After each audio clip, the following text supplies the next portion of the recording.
It's Uncovered, and welcome to Wednesday. I'm Anthony Davis, and slightly different introduction today because I've just been evacuated from my studio because of a gas leak. So I'm in a temporary accommodation. Ron, I hope that won't cause you too much stress or alarm. I'm a professional, Anthony. I'm ready to go. Well, I'm very grateful to the gas people for telling me to leave. I did actually get a headache. They were saying, no, it's fine, you can stay home. And I started to get this headache and feel a bit down. I think I'm going to leave. So that's what happened. We have a lot to talk about today on Uncovered, obviously. I'd say we probably had like 2 weeks of news in 24 hours. Would you say that's about right? I was like multiple computers, multiple phones going yesterday, nonstop till about 11:30. Yeah, it was crazy. Yeah. Well, let's first talk about Donald Trump's appeal against, his claim of ultimate immunity, right? Where all presidents should have immunity for everything at all times so they can commit any crimes and nobody can touch them, was basically his argument. The appeals court, they were like, nah, that's not happening. That's basically what happened, right? Yeah, it was a really well-written opinion. And I think George Conway commented on this as well, that it was written with an eye towards history, that they were making history, that they were writing a groundbreaking opinion. And I think they were writing it with an eye to the fact that the Supreme Court very well might not take this case. And this might be the law of the land going forward. And it was incredibly well written. It was a unanimous opinion. And just the idea that Trump could take the position and his lawyers could take the position that any president at any time could commit any crime whatsoever and have total immunity for that after leaving office. It's just an outrageous position to take. I think they just way overstepped the mark. But he genuinely thought he was in with a chance, didn't he? That's what's so weird about it.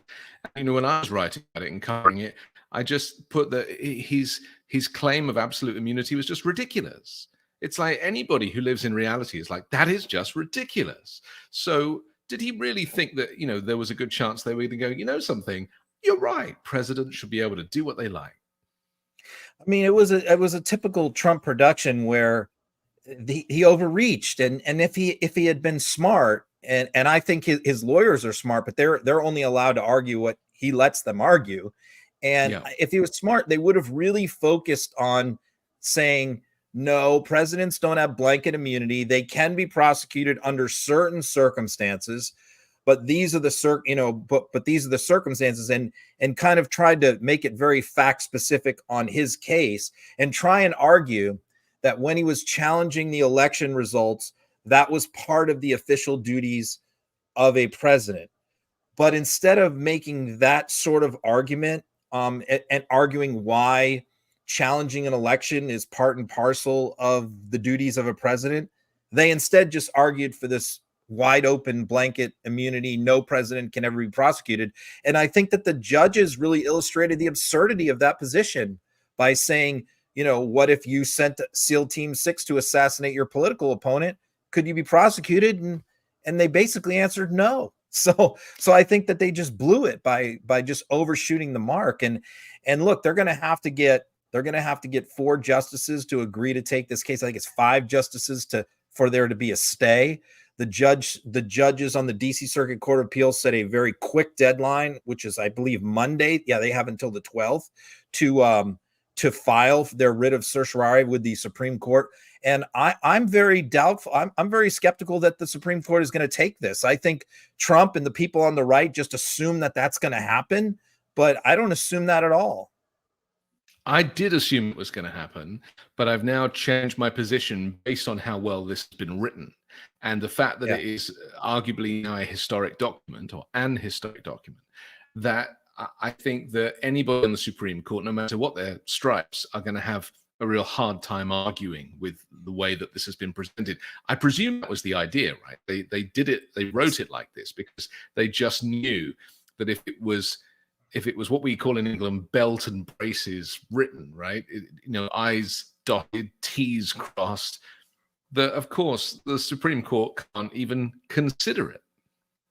And they were I think that people were frustrated that it took as long as they did to issue the opinion. I think most people probably expected it a week sooner, and we saw Judge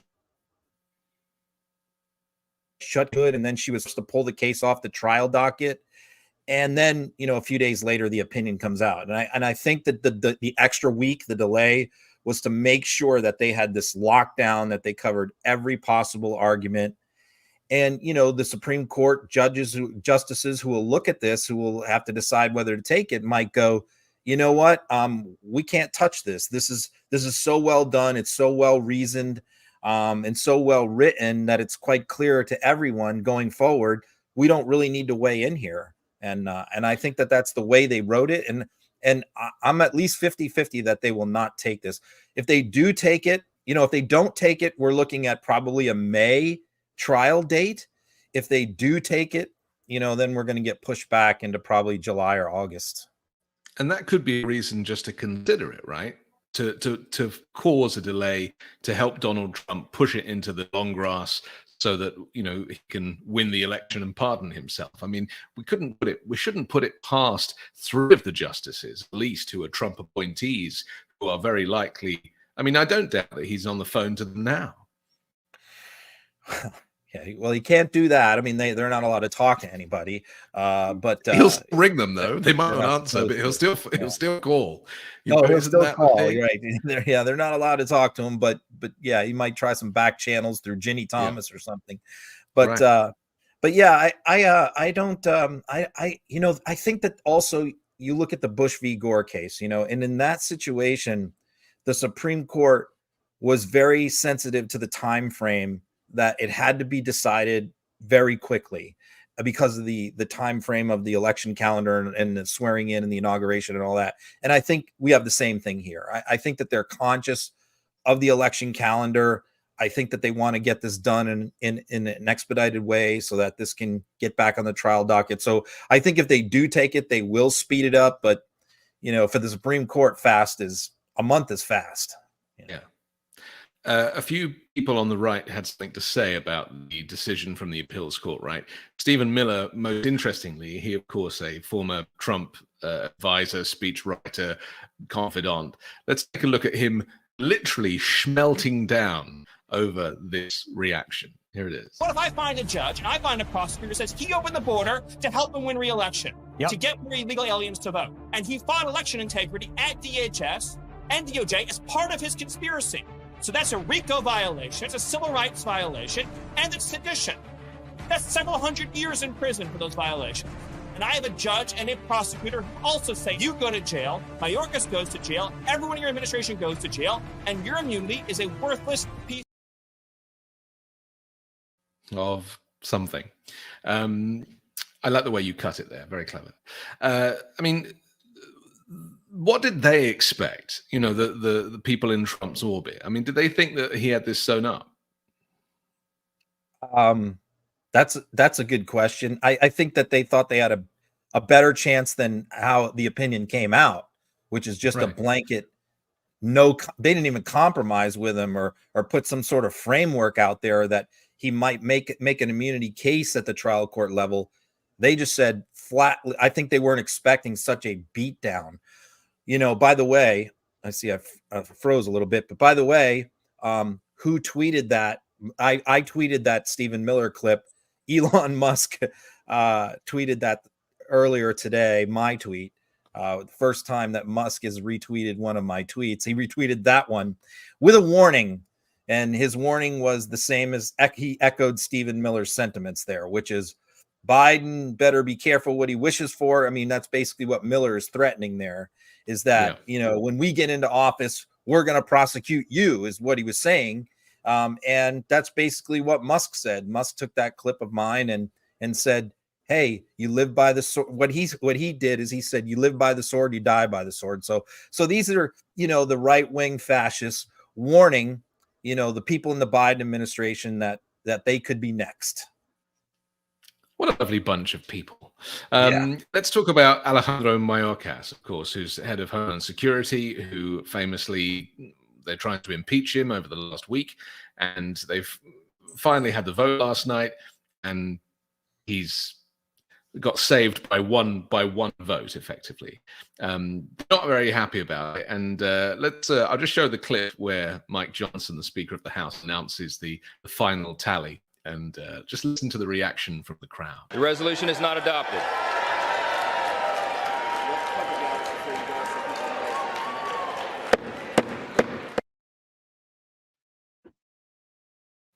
Trying to keep order. I was surprised that the vote was so tight. What's your theory on that? Well, no, I wasn't, because I mean, you have to understand that any Republican who voted against that, you know, what happens? What happens is death threats, you know, Right. Your children are being threatened, your family's being threatened. You're obviously going to get a primary challenge. Trump is going to attack you. Green, all that, you know, everybody, they're all being attacked. Their faces are all over Fox News. The 4 Republicans who voted against this have been all over right-wing social media. So there's a target on them. So yes, I think that if Republicans could vote by secret ballot on these things, there would be a lot more no votes, because I think a lot of them didn't want this. But the fact that it's public, they're just afraid. They're afraid to go against, you know, the rank and file MAGA people, because of the kind of backlash and venom that you get. I mean, look what happened to 9 or 10 Republicans who voted to impeach Trump back in 20. They're all gone. I mean, I think only one survived. They were all voted out or retired. So that's what these guys know, that, you know, if they go against the herd here on this, there's going to be a lot of backlash and hell to pay for them. So no, but you know, the funny part was, of course, you know, not funny, but the Democrats having to, you know, they baited them into thinking that they had enough votes because Al Green was in the hospital getting surgery, and the vote that they had before that, they intentionally had Green not vote before that to sort of lull them into thinking that he wasn't going to show up. So they thought they had the votes to move forward, and then Al Green gets wheeled in a wheelchair, you know, in hospital scrubs to cast the deciding vote to save Mayorkas. They were putting pressure on some of the Republicans, those initial 4 holdouts. I think Marjorie Taylor Greene was like surrounding these people. And I mean, there was some real intimidation going on in the House chamber, similar to what we saw before when Kevin McCarthy was trying to get enough votes. We hear this from reporters all the time that cover Capitol Hill, you know, the ones that are really plugged in, like Jake Sherman, Manu Raju, these kind of people that are in the hallway, Kyle Cheney, is what we hear is screaming fests. You know, they can't go into these meetings with the Senate or the House when they're having their internal conferences. But what we always hear from these reporters is that they can hear them screaming and yelling at each other from outside the hallway. And yes, that's the way it is now. The Republican politics under the MAGA regime is threats, intimidation, get in your face, scream and yell.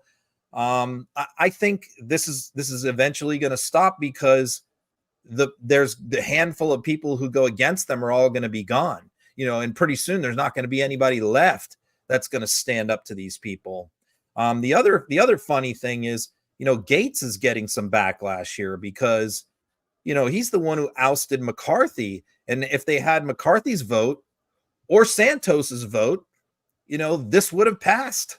But those two, you know, Santos was crowing last night. He was posting, "You miss me now," and you know, all of that. So yeah, it's just sort of funny. These are like the gang that can't shoot straight. They're just a mess. And it's important to point that out for people who don't understand the difference between Republicans and Democrats in terms of organizing. The Republicans are very good at, you know, organizing that kind of public face in terms of the, you know, like rallies and merchandise. But the Democrats are actually, their house is very much in order, right? So, you know, they are very much lined up in terms of their position and their views and consequently their votes. And it is, and if you wanted to think, you know, well, who would be better at governing? It's very clear to see that the Democrats are actually a very together group compared to the chaos that we see out of the Republicans. the Democrats have more diverse views and opinions on these issues. It's a very wide, diverse spectrum of thought, much more so than the Republicans, which is quite narrow, and they just have a few minor defectors. But the Democrats, what they do is they compromise, they work with each other, they cooperate with each other, and they subordinate sometimes their own positions on certain issues and compromise, to get half of what they want. And that's just part of being a member of a legislative body where the majorities are razor thin, that you just have to understand that you have to be a team player. It's the only way to get anything done. You can't be ideological, hardcore down the line and govern that way. The Democrats understand that, and the Republicans just simply don't.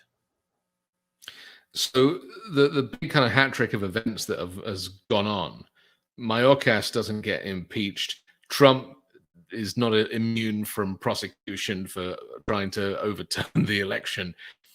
And the third one is the border deal, right? The collapse of this bill over the border and funding. It was tied with funding Israel and Ukraine.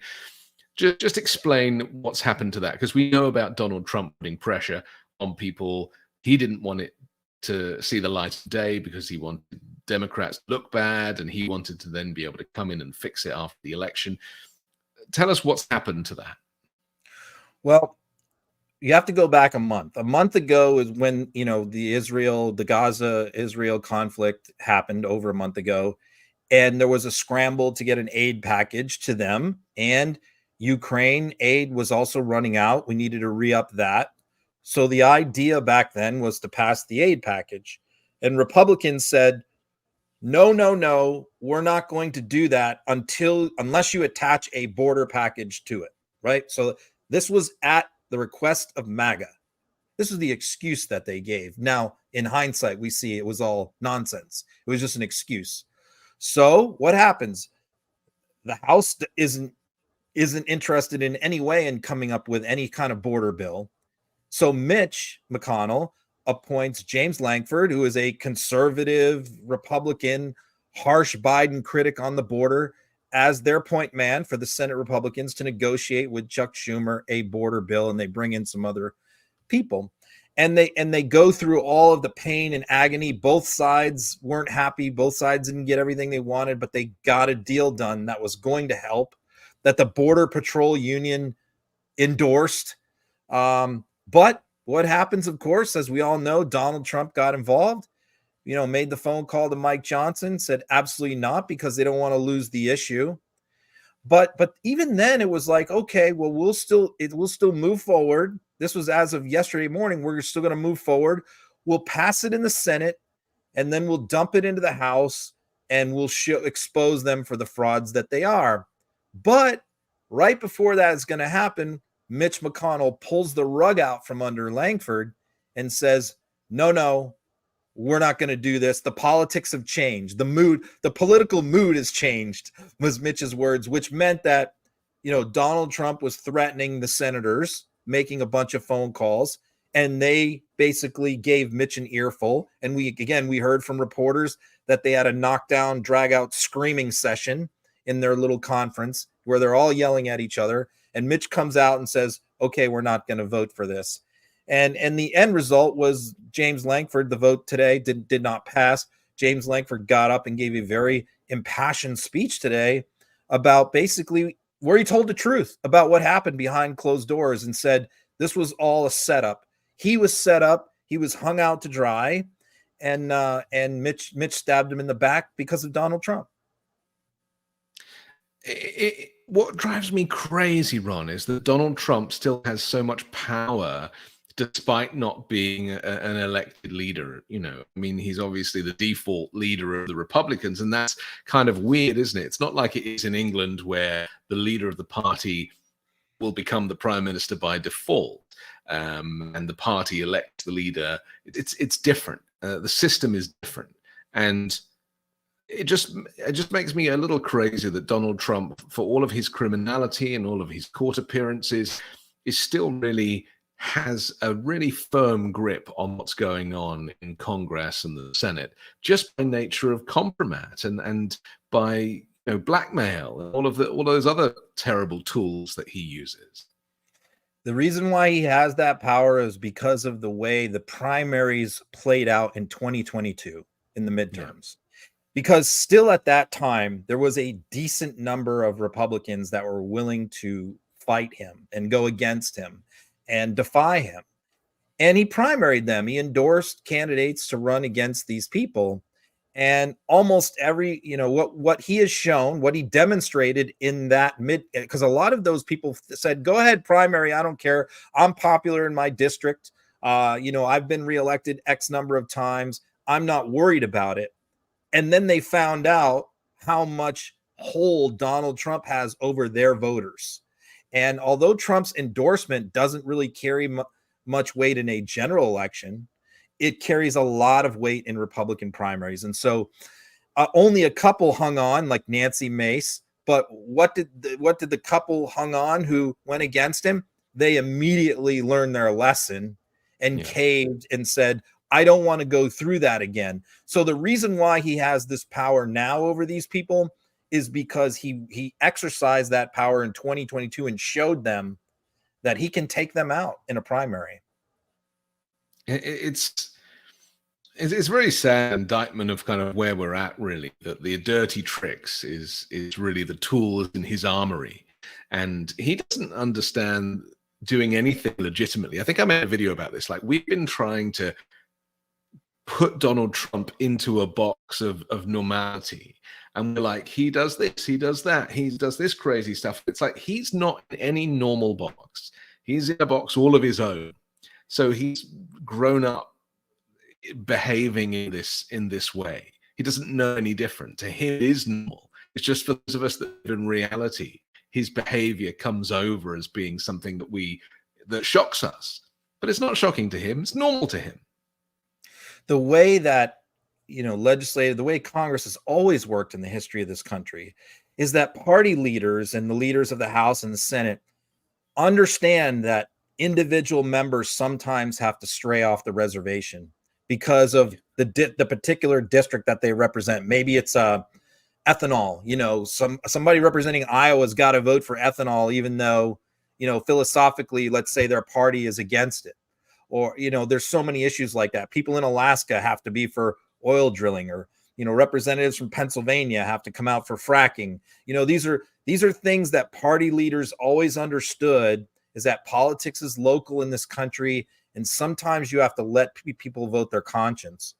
But that is not allowed in Donald Trump's Republican Party. Yeah. You are not allowed to stray off the reservation on any issue. You have to follow and do what Trump wants, or you're out. And this is what we're seeing time and time again. And it's very unhealthy. It puts these Republicans in a box sometimes where they really have to choose between screwing over their own constituents by obeying Donald Trump, or crossing Donald Trump to do what's best for their district. And time after time, they continue to choose Donald Trump over their own constituents. But this is authoritarianism, Ron. We can dress it up in any which way. But this is the stuff of Vladimir Putin. This is the kind of stuff that should not be happening in the United States. And yet, this is what we can look forward to. If he got the keys to the White House, this process that he uses will apply to everything in every department with every government worker. And the US will turn on a dime, literally, into a dictatorship. And I still don't feel people taking it as seriously as the rest of us. Yeah, I mean, he viewed the government as when he was president as his government. Those are my tanks, those are my generals, those are, this is my White House. In other words, he's not just, most presidents view the presidency as like they're a temporary occupant, and they are there to continue on this unbroken line, and they're a caretaker for the office. Trump does not view it that way. He views it as, when he is president, the United States government becomes his property for him to control and do as he pleases.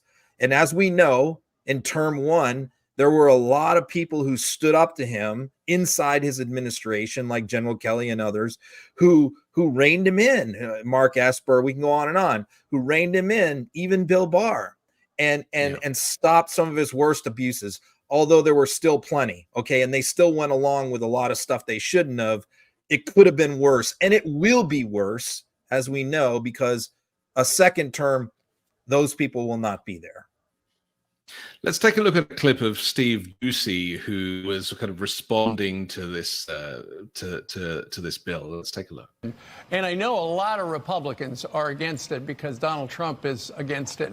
But here's the problem for you guys. The Border Patrol Union came out, and the acting CBP chief both came out and said it's not perfect, but this is the best thing we've seen in decades. So are Republicans going to say that the Border Patrol Union and the acting CBP chief are wrong? Well, look, they can have their perspective, Steve, and we've got a lot of respect. It's their jobs, Tom. Well, and it's our job to actually make sure the laws will accomplish what we're seeking to do.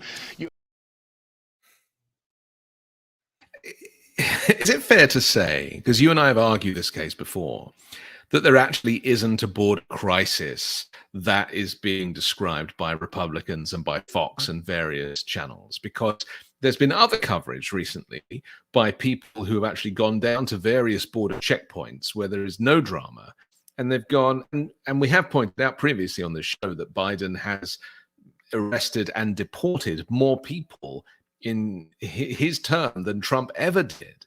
So is it not just a case that the bill has failed, but actually that the crisis is overblown?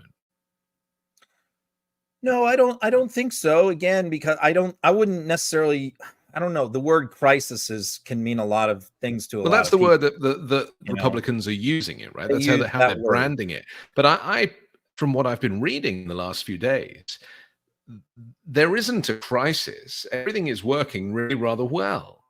But they need to give the impression there's a crisis in order to strike down this bill as they have and claim that they can fix it if Trump is elected. I mean, it depends on what you mean by working. I mean, I talked to some senior people in the White House last night, okay, about who are in charge of border policy. Okay, they recognize that there are serious systemic problems.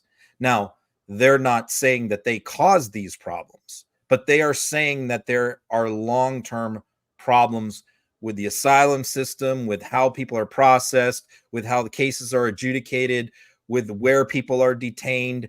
And also when we talk about, and I asked them, why is it worse now? Clearly the numbers are worse. Why is that? And their argument, to me, and it does make a lot of sense, is that if you look around the world, there's far more global migration over the last 3 years than there was before, largely because of the pandemic, because of wars. There is a lot of turmoil right now, and people are moving around, and we see this in Europe, we see this all over the globe, and so they've had to deal with that with an imperfect set of tools. And I listened to these Border Patrol guys, the heads of the Border Patrol unions, the last week, who have come out in support of the bill, and I've listened to their reasons why, and it's clear that there's a problem. It is not something that's running smoothly. It hasn't run smoothly in decades. It didn't run smoothly under Trump, and we do need to fix some of these systemic problems. And this bill really would have gone a long way to do that. And so no, I don't agree that there's no issues. There are plenty of issues. I think this bill would have gone a long way to solving those issues. But I think there's systemic issues that have existed for a long time. They didn't start with Biden, and they're not going to end with Biden. And undoubtedly, a lot of the campaigning is confusing because Republicans are not completely honest about what's happening. No. And at the same time, Democrats are not very good at communicating what they are doing. So then sometimes there is a shortfall in information. I have this interesting clip. I don't really know much about it, so I need you to tell me. This is about this woman who was on the truckers' convoy, who got, super upset about who the group was that was truly representing at this protest. Can you explain a little bit before I play it? I just pre-warn you, it is quite a harrowing clip, and she is very distressed. Yeah, so rewind this. This trucker convoy stuff. Well, of course, it started a few years ago, but I won't go back in the whole history of the one that they did in DC, which is a lot of these same people. But really, what started it all was the Abbott, decision to defy the Supreme Court and to say we're not removing the razor wire. So then, this call to arms went out. All these militia groups and stuff, that there's going to be this civil war, and we're going to fight the federal government and all of that, which of course never happened. There was no confrontation between the feds and Abbott's people, but that's what they believe. So part of this was this trucker group was going to assemble in theory, thousands of truckers were going to go down to the border, and they were going to help the Border Patrol and the Texas people fight off this massive horde of migrants that is supposedly streaming across the border. That's what it was supposed to be. In theory, this is a handful of nutcases. A lot of these QAnon people, the same people I see at all these events. A lot of this January 6th people were there. It's the same crew, and they show up, and I think the clip that you're about to show is about halfway through this thing, because they kept moving the goalposts. First, they were going to go to the border. Then the guy announced, who was organizing it, we're not going to the border. We're going to a ranch near the border, and we're going to pray. And it just turned into this griftathon where the organizers of it received lots of money and donations from around the country. People were sending them money for this excursion, thinking that they were going to go stop migrants, when where did all the money go? We don't know, because really they just had like a little camp out where Ted Nugent came down and gave a 13-minute concert. Sarah Palin showed up and gave a speech, and it was a lot of people getting baptized and praying. And this woman here, about halfway through, is basically just saying she just realized that this is all a scam, and this is not what they were sold, and she's just unloaded on the organizers of this event. Okay.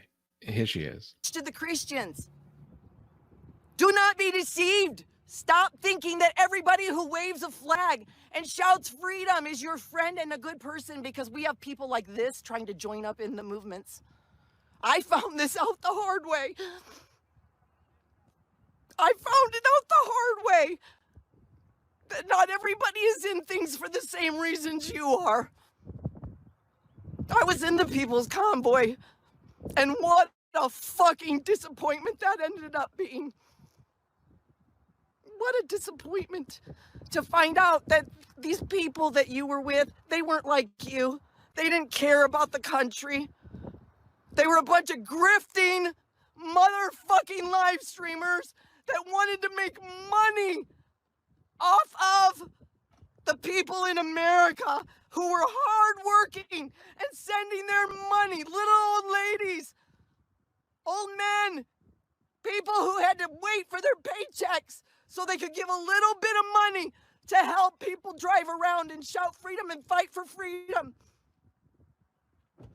And to find out that it was really for nothing, to find out that the people involved, a lot of the people involved that are involved in this convoy right here, were really bad people.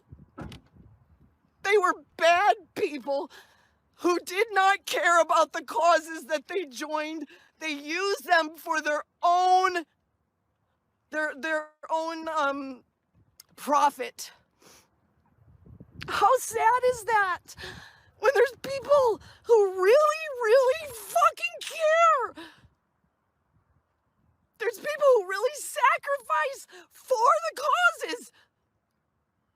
They sacrifice for the causes. For real. It's in their hearts. And these kinds of motherfuckers come and attach them.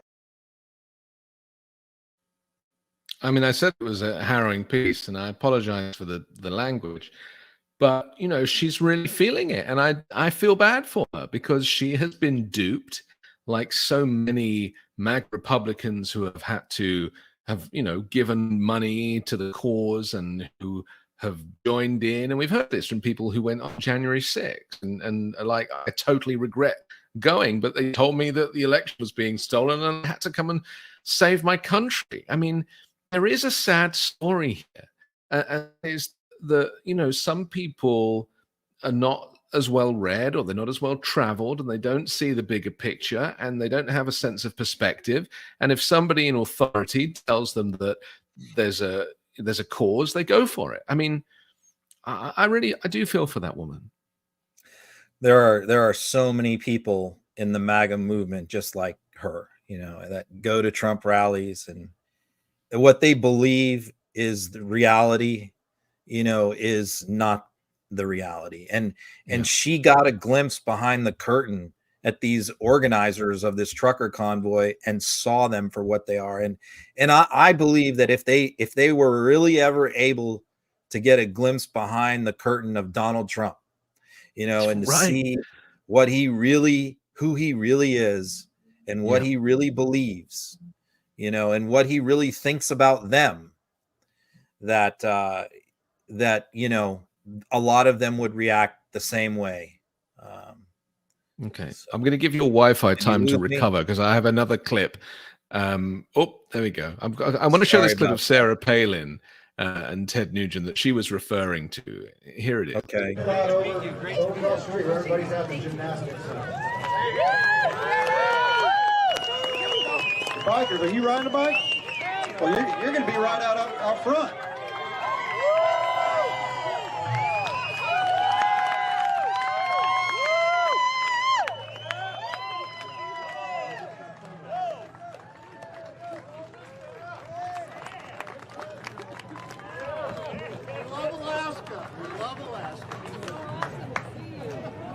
Awesome. Awesome. Awesome. I do want to thank you for being in the arena, knowing that now more than ever it's required of us to stand up and fight for what's right. Because it's unconscionable, it's treasonous what our own federal government is doing to us in actually sanctioning an invasion, a foreign invasion of our country across that border. I know that you guys know that, and I just want to speak on behalf of, well, every state now is a border state. Every state is affected. So for you all to be jumping in the arena, knowing that, like I say, now more than ever, we have to stand tall, we have to stand up and fight for what is right. Every violation of our charters of liberty that's going on right now, Article 1, Article 4 different clauses in our charters of liberty that our federal government is sanctioning to allow this invasion. Like I say, if that's not treason, I don't know what treason is. It's very, I mean, I don't know why Sarah Palin is back in the picture, even momentarily, to be honest, but there is a theme with the MAGA Republicans, or the former Tea Party, or whoever you choose to call them. And that is, they're like, we've got to fight, we've got to get our country back, we've got to fight for our freedom. But they never say anything after that. Like, I don't know what any of that means. And I've been doing, on the weekend show just gone, I had Ali Samarco came on, who's also Midas Touch contributor and former MAGA Republican. And we kind of, between us, came to the conclusion that it really is just down to racism. It's like, you got to fight, you got to get our country back. It means get rid of all the brown people and the black people and all of this wokeness and all of the new stuff. And let's go back to being in charge, the white people. Is that really what this is all about, this whole movement? Oh, absolutely. And again, apologize for the technical difficulties that we're having. Anthony got kicked out of his studio because of the gas leak, and I'm having some issues too. But we'll make sure that this is fixed next week. But yes, look, if these were white people coming across the border from Germany, or Ukraine, it wouldn't produce the same reaction at all. And you see this all the time in their social media posts where they'll say, if you import the third world, you become the third world. That's a very popular sort of slogan that you hear from Musk and others, which is, clearly they don't want people from, certain parts of the world here. And it's also why, if you follow right-wing media like Fox or Newsmax or other things, it's a constant steady stream of black people or brown people committing crime. And if you watched only Fox News, you would believe that only black people committed crime in America, because that's all you see. So there's definitely a racial component involved here for sure. It's so weird though that it's like the elephant in the room, and I just wish that more people would be exposing it and talking about it, because it's obviously the theme, make America white again, and yet people do kind of dance around the subject. Listen, we have a lot more to talk about. I want to talk about Ronna McDaniel stepping down and potentially Mike Lindell volunteering to chair the RNC, and a whole lot more. We first have a small pause for our sponsor, and we'll be back here on Uncovered.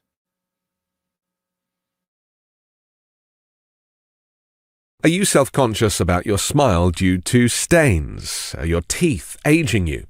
Food and drink are known to stain teeth. Coffee, wine, they stain over time. So what can you do to brighten your smile? Well, you should give Smile Actives a try. Smile Actives is safe, effective, easy to use, and will keep you smiling proudly. I personally have been to a dentist and had a teeth whitening treatment. It was painful, it was uncomfortable, and it was not a experience that I would want to repeat. Well, simply add Smile Actives Pro Whitening Gel to your regular toothpaste. Do it at home. It's been formulated with polyclean technology to boost stain removal and deliver active whitening ingredients into teeth's grooves to get better whitening. People will start commenting on your whiter, brighter smile in just days. Smile Actives is the whitening boost your favorite toothpaste needs to give you the smile you deserve. Visit smileactives.com/uncovered today to receive a special buy one, get one free offer with auto delivery plus free shipping and handling. That's smileactives.com/uncovered. Terms and conditions apply. See site for details.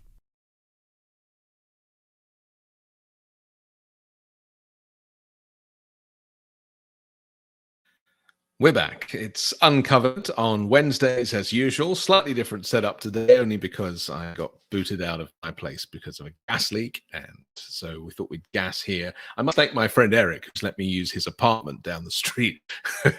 So we've been saved. I had to bring the cat with me and everything. The cat's asleep right next to me, Ron, and I know you have cat issues as well. So I wasn't going to leave the animals behind after a major event.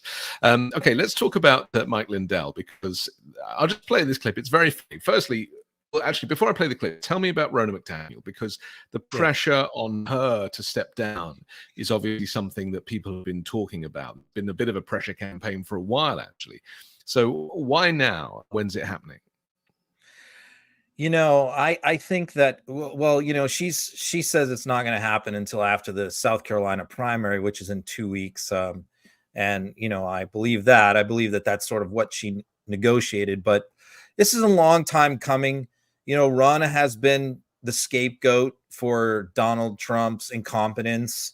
And, I think that she's been a convenient scapegoat for him. I think, look, he could have gotten rid of her anytime he wanted over the last 7 years. He could have snapped his fingers and she's gone. But the reason why she's stayed as long as she has is because he likes her there, but he can't admit that to his own followers. So it's this weird dynamic where, like, she does everything he wants. And most importantly, that means money. She allows him to siphon off most of the money a lot of the money that would be going to the RNC goes to him, and she does a lot of legal fees. That's another thing that the money. She paid all his legal bills until she couldn't. When he declared for president, she wasn't allowed to do that anymore. But the RNC was paying all his legal bills up until the point he declared for president. And so, yes, she has bent over backwards. And I think that she was also very useful to him, because every loss, Herschel Walker loses a Senate race, Masters loses a Senate race in Arizona, everybody blames Ronna. Nobody blames Trump, even though he's the one responsible. And so it was also convenient for him to have her there as sort of the lightning rod where all the fire went her way. And so I think that she hung on as long as she could, but I think it just got so bad with the new campaign finance reports that came out. This is what really was sort of the final nail in the coffin. The midterm results, which were a debacle, was blamed on her. I don't believe it was her fault. I'm not trying to defend her, but she gets a lot of blame for stuff that's not her fault. And you know, she was almost ousted after the midterms by Harmeet Dillon, who was like a pro-Trump person who stepped forward to run against her. And Mike Lindell ran against her as well.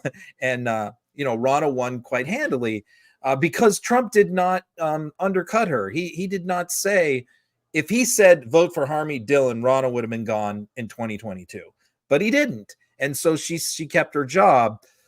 But now what has happened is the campaign finance reports just came out and the RNC's broke. They have no money. They spent all their money on legal bills and a lot of frivolous spending, and they haven't been taking in very much. Why? Because all the money is going to Trump.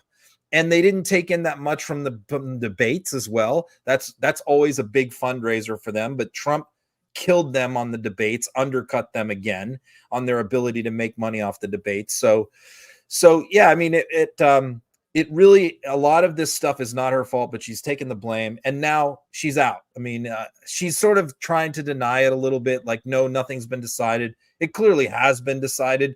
The Trump camp leaked this stuff to the New York Times that she's gone. So they're not going to do that unless she's agreed to be gone. But I think she's trying to make a graceful exit, and, you know, graceful exits just don't happen very often in the Republican Party these days.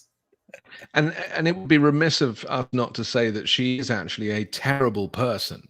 I mean, that's what I've got. I don't know, I've never met her, but every interview that she's ever given, she's just lying about stuff. She lies. Yes. And it's awful. It's like, you are a terrible person. You do not deserve this job, whether it be with the GOP or the RNC or with anybody. You know, it's like, just move on. Unfortunately, she'll probably be replaced by another liar, though, won't she? Yeah, my take is, yeah, she's a terrible person. She lies like crazy. She's very full of herself. All I'm saying is, like, a lot of the election losses she got blamed for were more Trump's fault than her. That's all I'm saying. But yes, she's very incompetent at her job. I mean, I've said repeatedly on Twitter, like, I hope she stays in that position as long as possible because she's terrible. But I predict, though, that Trump is going to bring in somebody much worse than her. You know? Well, talking of which, let's see Mike Lindell's offer when he goes on Steve Bannon's podcast. Occupied. Would you step forward? Would you volunteer to take over the RNC if the president so asked you? 100% I would. Then I would have all the tools I need to secure these elections immediately. We've already got everything in place. We just need resources and their blessing behind us. Absolutely. Mike Lindell. I mean, My Pillow has gone bankrupt, right? He sold off all the sewing machines, so he is kind of looking for something to do, right? Yeah, I know. You know, of course, this isn't going to happen. This is a pipe dream, and Bannon, you know, has him on every single day because Bannon, you know, Mike Lindell is his biggest sponsor, and Bannon makes a little bit of money off Lindell, so that's why he entertains this stuff. But look, there are plenty of activists who would love to see it, but it's just never going to happen. The New York Times reported that the North Carolina state party chair is the guy that Trump wants. He's a big election denier, big Trump sycophant, all very far right. I don't know what kind of a fundraiser he is or strategist he is, because those are the main parts of the job. But we'll see. But clearly, what I think Trump's test is not competence. We know that. We know he doesn't look for the best person for the job or the most competent person. He looks for the person who's going to be most loyal to him and is going to let him rip off the donors, the party donors. And no one is going to be put in that position that isn't all in on, you know, letting Trump do whatever he wants. Another of Trump's allies is Carlson, who out of the blue has just announced that he's in Russia and he's interviewing President Vladimir Putin, and he's complaining that no American journalist has dared do this, and yet he's the one to do it. I mean, this is pretty scary stuff, isn't it? For lots of reasons. Let me show what you posted. This was here's the claim. It says Peskov was also asked to comment on Carlson's claim that not a single Western journalist has bothered to interview Putin since Russia launched its full-scale invasion of Ukraine. The press secretary said that, on the contrary, the Kremlin has received numerous interview requests, but they were all from Western media outlets that take a one-sided stance. I mean, what we're hearing here is the fact that they know that Tucker Carlson is a friend and not a foe, and that he is ultimately going to give Putin an easy ride and present him a very favorable light. I mean, that is terrifying.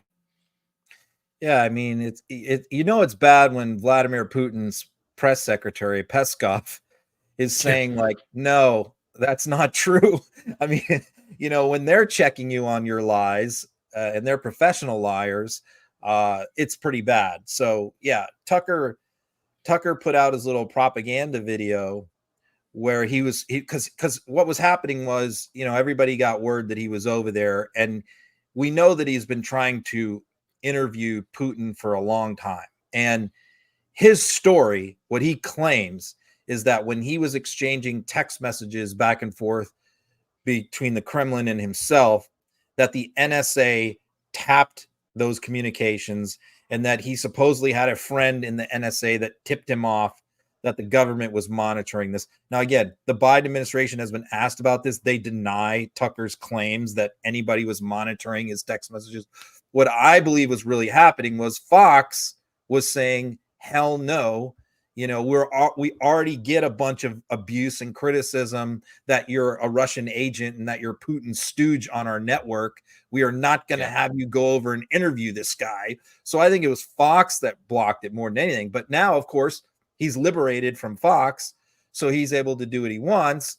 And so he goes over there. So there was this huge backlash, of Western media saying this, American Russian propagandist is going over to interview Putin, and it's going to be blown up by Elon Musk, of course. And so there, Tucker put out a video in response to that, where he said, look, I'm only going over here because I'm a responsible journalist and no other Western journalists are willing to interview him. So I'm doing their job for them. And then the Kremlin came out and said, no, that's not true. What are you talking about, dude? They're like, look, you just need to own this and man up and don't try and blame that. What they said is, and they made it even worse for Tucker, because they said, we get requests from Western journalists every single day, and we have turned them all down because we don't feel like they're friendly to us, but we're allowing Tucker as the first one since the invasion because we think he's going to be fair to us. I mean, there are 2 points here. Firstly, Tucker Carlson is not a journalist, okay? No. And we must be absolutely clear at that. He may have been once upon a time, but he is not a journalist anymore. He is a propagandist and an entertainer, and he has caused a lot of trouble over the last 2 decades on television, radicalizing people and segregating people. So that's the first thing. The second thing is that there is plenty of evidence to say that he is a Russian asset, whether he knows it or not. But just the stuff that he covered on his show when he was on Fox, and the stuff that he's done since, now that he's on Twitter or wherever else, all of it is stuff that would have Putin rubbing his hands together. So whether it's actually come as diktat from Vladimir Putin or the Kremlin, or whether it's just Tucker Carlson being an enemy of the state, then who knows? But let's not treat him as an American journalist who's, head and shoulders above anybody else. He is really a bottom feeder. Yeah. A few things I want to say about what you just said. So every major piece of Russian propaganda that is put out by the Kremlin about this war is parroted by Tucker Carlson. We could go all the way back from, that Putin was just going in there because the U.S. has these bioweapons labs in Ukraine. Yeah. That was a fiction. He repeated that mantra, that Zelensky is siphoning off billions of dollars in aid money and has mansions and yachts all over the world. That was also pushed by Tucker. Just one lie that he's suppressing Christianity and closing churches and persecuting the press, talking about Zelensky, and also the fact that all the people in Donbass and the eastern provinces of Ukraine were all Russians anyway, and they all wanted to be part of the part of Russia, and they were just being liberated. At every turn, every piece of Kremlin propaganda about this war is parroted by Tucker Carlson. So that's one part of this as well. So this is clearly an effort to, they know it is a critical time where the West is growing weary of this war, of the financial commitment to this war. A lot of governments are struggling to keep their people behind supporting the war. And that's why this interview is happening, because this is designed to undermine public support, not just in the US, but in the West, for Ukraine, and at a critical time. That's why this interview is being conducted. And the other thing I'll say is this: let's watch and see what questions he asks of Vladimir Putin. Will he ask him, why did you poison Navalny and then send him to Siberia, to the Arctic Circle, under solitary confinement, your opposition leader? Why have you jailed and killed your own journalists who have criticized you? He could go through a whole lot. Why did you kidnap Ukrainian children? He won't say any of those things. Why are you liberating murderers from your prisons and letting them go on the front lines? There's question after question that could be asked by a legitimate journalist. Right. Let's see if he asks any of those questions. I mean, that's the saddest part of this story, is how Russia has, Americans' view of Russia has pivoted because of Tucker Carlson and other far-right hosts on far-right networks. I mean, does nobody remember the history? Does no one remember the Cold War? Does nobody understand, where we have come and how really the only true relationship that we have with the Russians is in the International Space Station, for goodness sake. And meanwhile, on land, it's not as cozy as that. And, it's a real pivot for the fact that there are Congress people now who would rather support Vladimir Putin than Volodymyr Zelensky. And as we know, Trump's plan, which he says he can do in 24 hours, is to give land to Putin, to segregate Ukrainian land, sovereign land, and give it to Putin. That's his plan. It's terrifying that we are at a point now where there are a good number of Americans. I don't know how many. I don't know what percentage of Republicans. I'm sure very few, if not any Democrats, would have a favorable view of Vladimir Putin. But the fact that they see Zelensky as the enemy and Putin as the goody, that is quite a shift for the American people. And I think, for Gen Xers and baby boomers who grew up in the height of the Cold War, and, we went through that whole era of Soviet domination of Eastern Europe and, intervention around the globe and all of that, and what we saw is there was a brief period in the 90s where, it looked like Russia was going to become a normal, democratic, free country. Yeah. And then it reverted back because of Vladimir Putin. It's basically reverted back to a Soviet style state because of Putin. Who was always in the background. He was, remember, Putin was the sidekick to Boris Yeltsin. Boris Yeltsin followed Mikhail Gorbachev. Gorbachev, of course, forged a great relationship with the US and with Britain, and Yeltsin followed the course. But then things changed. Putin had put himself in there, right in the center of the action. He's a former KGB spy. He is effectively a trained killer. This guy had a completely different plan for he wanted the former Soviet Union to be the Soviet Union again. And the thing that's most distressing to me, as someone who was a lifelong Republican, active in the party and all of that, grew up in the Reagan era, is to watch my party, the rank and file members and members of Congress who are suddenly taking the side of Vladimir Putin and the Russians against our own government, you know, saying, and our allies in Europe as well. And you know, our government is weak. The Western governments are weak. France, UK, Germany, they're all weak. They're all stooges. They're all suckers. And Vlad is the guy that we need to align ourselves with. If you'd have told me that, you know, 10 years ago, that, you know, at least half of the Republican Party would think that, I would have said that's not possible. But that is where we are at. And look, it all comes down to Donald Trump. It wouldn't happen without Trump. If Trump ever came out and said, no, you know, Putin is a terrible guy, this guy's not our friend, I think a lot of this would go away. But of course, he does the opposite. Well, let's not forget what happened in Helsinki, where they're in a press conference together, having spent a private moment or two or hour in a room with just a translator. They come out, somebody asked Trump the question, did you ask Mr. Putin if he interfered in the election? He turned, did you? No. He says no. Who am I supposed to believe? My security services or the guy standing next to me? It was beggars belief.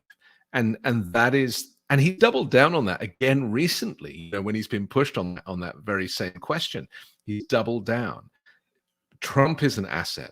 Tucker Carlson is an asset. You could argue Elon Musk is an asset. This is the long game that Russia plays.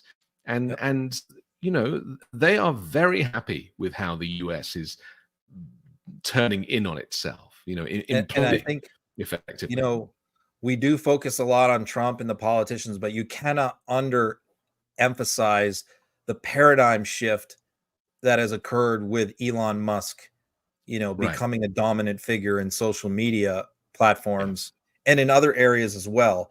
Because you're right. I mean, if I know a lot of people have him blocked and they don't follow what he says. I do. I read it every day, everything he posts, and it is much worse than it was a year ago. Much worse than 2 years ago. I mean, his account is a cesspool of right-wing conspiracies and Russian propaganda. And he is hyping this Tucker Putin interview, and he is going to blow it up to his 140 million followers or whatever he has now. And, you know, that is a huge, huge impact on world opinion, not just in the US, but around the world. And I don't know what the solution to that is. You know, we can vote out politicians, but how do we vote out Elon Musk? You know, and all of this is contributing to Trump winning the election in November. This is, you know, this is the knock-on effect of this. Is that these are all Trump people at work. Tucker Carlson is a Trump person at work. Elon Musk is a Trump person at work. No Labels is a Trump organization at work. They are all doing their bit, you know, to position Donald Trump as the solution to all of our problems. And also convincing Republicans that befriending the enemy, whether it be Kim Jong or Putin or Orban or whoever, that befriending dictators is the way that, you know, America has the upper hand. It's so dumb. Let me just tell you this, because I follow, you know, his account closely and read what he says. I mean, we know that he wanted DeSantis early on. He was promoting DeSantis, right? And then that fell apart. And then he was flirting with Vivek Ramaswamy, right? And he was hyping him, saying he thought Vivek had a chance. Okay. Now that's gone by the wayside. I will make a prediction right now. He is going to endorse Donald Trump very soon. I expect in the next month or two, Elon Musk is going to publicly endorse Trump and push the Trump candidacy as the owner of the Twitter platform that has the algorithms cranked up and rigged to amplify everything that he does, and to put it in front of everybody's face and eyeballs. And I don't know what impact that is going to have, you know, but it's going to have some impact. Yeah, let's not underestimate how dirty this election is going to get. And the supporters, whether it be the Kochs or the Musks, they have unlimited resources. And even though Democrats are out fundraising Republicans, there are some huge donors behind the Republican Party. And that's what scares me, you know, is that a combination of the gerrymandering and, you know, all of the electoral college fraud that goes on that is skewed towards the Republicans, combined with this huge media campaign and Trump's big mouth, it's a recipe for, a dictatorship disaster. And we have to be very thoughtful about that. Look at it this way when you talk about the money. So, I mean, let's just say that Trump starts tweeting out, Musk starts tweeting out Trump campaign videos and Trump campaign clips, which he hasn't done yet. But let's say he starts doing that. And then he starts tweeting out a lot of the anti-Biden stuff and a lot of the fake doctored videos and stuff to 150 million people every single day, day after day. How much is that worth? How much do Democrats have to spend in millions of dollars worth of ads to counter that, just to counter what he's able to do for free? For free. That's the point, isn't it? That there is an unlimited budget because he owns the platform. And it goes back to the point that we have made time and time again, that you don't spend 44 billion on a platform that isn't worth a quarter of that unless you have a long-term plan. And exactly, so, Anthony. Yes. Yeah. He did not buy it to make a profit. He bought it for right now, what he's doing. Yeah. Yep. Yeah. As a propaganda platform, because Twitter, until that point, was the central town square for all political discourse. There wasn't really anywhere else to go. I want to talk about this former Trump-endorsed candidate, Governor Tudor Dixon, who has trashed Charlie Kirk in a video. It's a very interesting video, this. Just set it up for us. We don't have long left, so we'll power through if we can. Yeah, in fact, this is funny because after I posted this, her spokesperson, her producer reached out to me and DM'd me and thanked me, which is kind of funny because I haven't been Tudor Dixon's friend over the years. She ran for governor of Michigan, and she had I posted the one super viral quote that really got her in trouble. She gave an interview to a local station, was when she was asked about a 12-year-old rape victim getting an abortion, and she made the comment. But she made the comment that it actually benefits the rape victim to have the child because having that baby will help heal the wounds of the rape. She said that, and it was just to a little local reporter, but I was following her because I like Gretchen Whitmer, and she was running against Gretchen Whitmer for governor. And I posted that clip and it just went hugely viral, and she got asked about it a million times. So it was a little surprising for me that, her people reached out to me recently and said, hey, let us know if you want anything more to promote of ours, because I'm certainly no Tudor Dixon friend. But in this particular case, look, she was great. I mean, she's calling out Charlie Kirk along with a lot of other people. A lot of Black Republicans are calling out Charlie Kirk these days. And it was a little surprising for me to see Tudor Dixon do that. And, a lot of the Black Republicans have fallen away from Charlie Kirk because they correctly perceive him as racist against Black people. But Tudor took a different angle. And her angle was how terrible he is with women and how he tells these women, to get married young, have lots of kids, be stay-at-home moms, don't go to college. And, she was a very successful woman. She was also very famous in like softcore porn movies and stuff that she did way back when. She's left that life behind. But, I think that she really took offense to that. And what she says here is 100% correct. That Kirk's message to most young women is repulsive. They want nothing to do with it. And what she's making the case that like he's hurting us with this stuff. Yeah, he's basically saying, find yourself to the young women, find yourself a nice Christian man who's got a good job, marry him, stay home, have lots of kids, go to church. The subservience, basically, is what this boils down to. Okay, let's take a look at her. Here she is. About this as though this is one person, but this is a massive organization. I mean, he's talking about $108 million that he's putting into Arizona, Georgia, and Wisconsin, and he's putting out all of these supposed activists that he's created are going to be deployed in these areas, and he is billing himself as Donald Trump's right-hand man when it comes to young people. And this, to me, is catastrophic for us. It is catastrophic for us, because if people are seeing this, which really has been the way it's been for a very long time. I mean, I was at a Turning Point event, I would say probably 3 or 4 years ago, and they had the stage flanked with these life-size Barbie boxes, which I think is ironic now, because, you know, now he's all trashing Barbie. Told the women, the girls, it was a summit for teenage and young 20s girls, told them all to wear pink and come in and take pictures in these Barbie boxes. The message over and over again at this conference from person after person who was on the stage was, if you are a young woman, which it was the women's summit, there were a few young guys there, marry young, find a conservative Christian, make sure you marry him young, have kids, homeschool, and do not have a career. That is not my story. That is not the story of young women today who are out there voting. This is, to me, the best way to drive people away from the Republican Party. And the reality is that a lot of Republicans, certainly, you know, those MAGA Christian conservatives, do feel that way.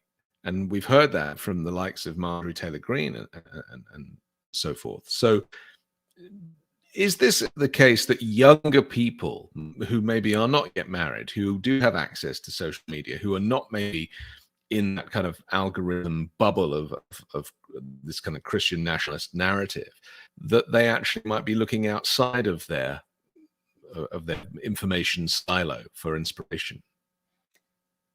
I think Tudor is absolutely right. And that is happening, what you just said. You know, I think that the reason why Charlie Kirk has been so unsuccessful in luring these Gen Z voters to the Republican side of things is because of this, because of the messaging that he's putting out. I think that a lot of people are, look, you know, I was a young Republican on college campuses and belonged to the clubs. We didn't have this message preached to us. It was all about, you know, low taxes and low regulations and defeat the Soviets. And, you know, it wasn't anything like this, you know, and this is just a weird message. And so I think that what happens is a lot of these college kids maybe are willing to hear him out and listen to what he has to say. And when he goes around to these campuses and makes his presentation, I think some of them are willing to listen, but I think a lot of them hear what he has to say and they never come back. They're just repulsed by it. And so she's absolutely right.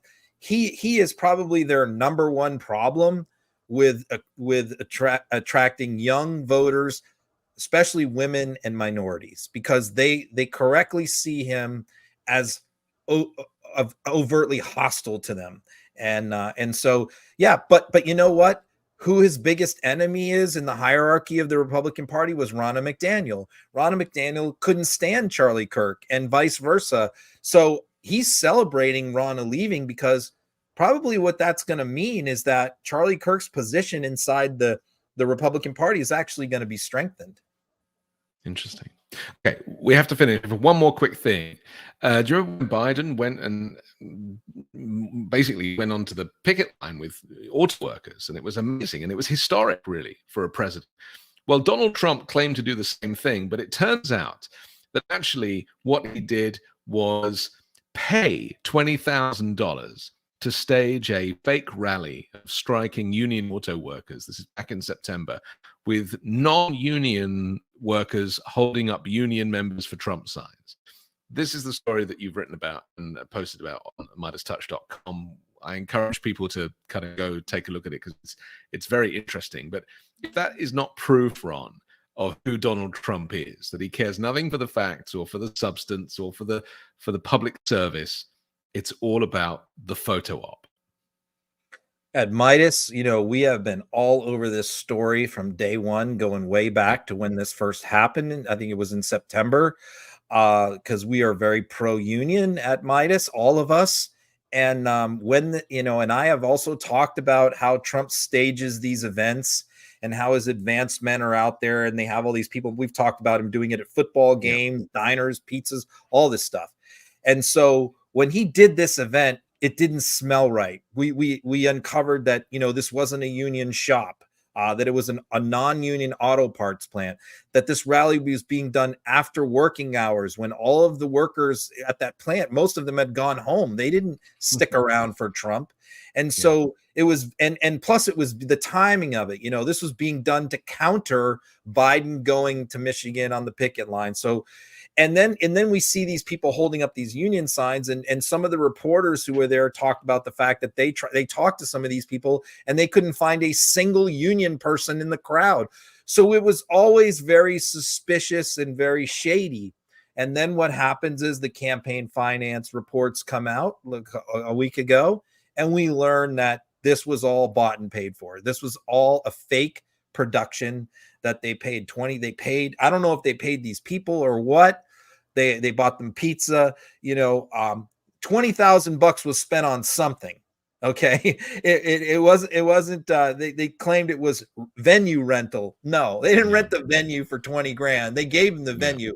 This money went into people's pockets. And I believe that this is happening in many more of Trump events than just this one, you know, that these are being this is who Trump is, right? It's yeah, he is a performer. It is a production, anything to make him look good. And what I find interesting is he doesn't really even have the intelligence to realize that people will go looking for the receipts, and that, you know, he leaves a trail of evidence behind him, and, you know, he will learn that to his detriment in the election case and all the various legal cases that he has coming up this year.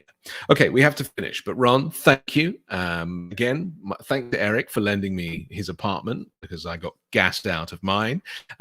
Business as usual next Wednesday. Don't forget you can download the podcast, the audio version tonight. And when we finish, you can just press rewind and watch the show all over again. Ron Filipkowski, thank you. We'll see you next Wednesday. Okay, sounds good.